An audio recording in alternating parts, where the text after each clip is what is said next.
இந்திய ராணுவம் நடத்திய அத்துமீறிய தாக்குதலை கண்டிப்பதாகவும் அமைதிக்கான தங்கள் விருப்பத்தை பலவீனமாக கருதக்கூடாது என்றும் நவாஸ் ஷெரீப் கூறியுள்ளார்.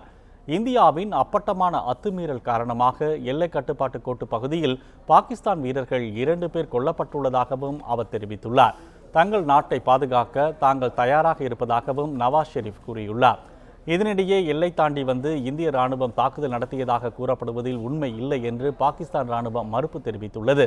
அப்படி தாக்குதல் நடைபெற்றால் அதற்கு பதிலடி கொடுக்க தயாராக இருப்பதாகவும் பாகிஸ்தான் ராணுவம் கூறியுள்ளது.